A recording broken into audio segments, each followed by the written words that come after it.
fight for the rights of every man. Good, man. I'm really good. My Hulk posters back there. Yeah, I saw those. That's the first thing I saw. That's pretty crazy, man. Yeah, big Hulkamaniac. Oh, thank you, man. You got some good ones up there. Yep. Hey, since 1984, big Hulkamaniac. Where you at? Asbury Park, New Jersey. Oh, good deal, man. Good deal. Yeah. So what do you think? What's the legacy? Like, I have all these posters here. I love Hulkamania. I mean, I've been a Hulkamaniac. You got me into wrestling. What's the legacy of Hogan? Like, what do you think is the legacy of Hulk Hogan? To me, God of wrestling, the GOAT, the Babe Ruth. What is it to you?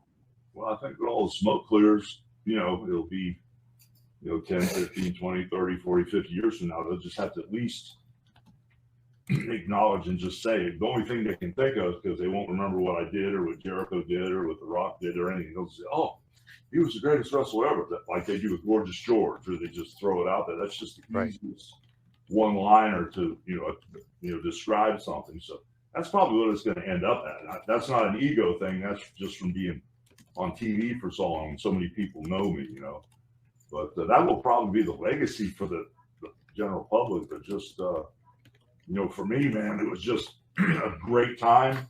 We changed the business and helped a lot of people. And it was like, I probably did it too long because I crippled myself, but it was a lot of fun, How you feeling now, though? Can you do one last match or no way?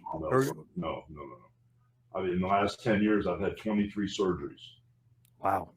10 back surgeries, both hips, both knees. Forget it. Let's say if you were healthy, though, who would you want to wrestle like out of the current crop? If I'd have made the right decision on the first back surgery, I would have been healthy right now. Wow. But right now, I mean, I saw Lou Thez do it. I saw Vern Gagne do it. I saw a lot of these Bruno do it. A lot of these guys do it. I mean, if I was healthy, shoot, yeah, man, all day long. Who would you want to wrestle? The first one I'm trying to pick off would be Roman.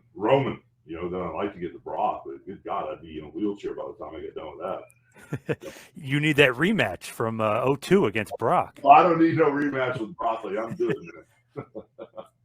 Who would you say is like your top, I don't know, 5 opponents of all time? Like if you had to think of guys back in your career. Andre, number one. Yep. Not number one, but one of 5. Macho Man, Piper, King Kong Bundy, and John Studd. I actually used to be King Kong Bundy's manager towards the end of his life. So he loved you. Oh man, he credited you for. What I always said about him is when I saw his face, and I just that's a good looking mother.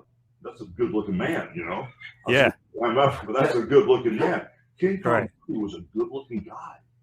A lot of people never saw that because of the shaved head and he was so big, but he was a good looking man, when he was younger. I didn't pay much attention to him when we both got old. But when he first started wrestling, it was like Austin Idol.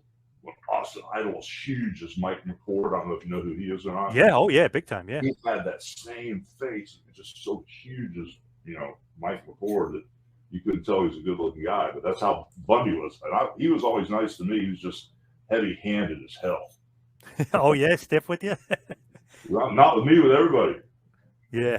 He did credit you with getting him the main event at WrestleMania 2 and being a huge part of his career. No, that WrestleMania 2 was a good one, man. Because that was a weird deal to have that thing in 3 different locations. Yes. Yep. And to wrestle him in that cage and to have him in that little storyline. If everything went awry and screwed it. If everything fell off into the ocean in New York and Chicago, we'd have still held our own. We'd have been okay. So. Yep. That was good. Brother, we love you.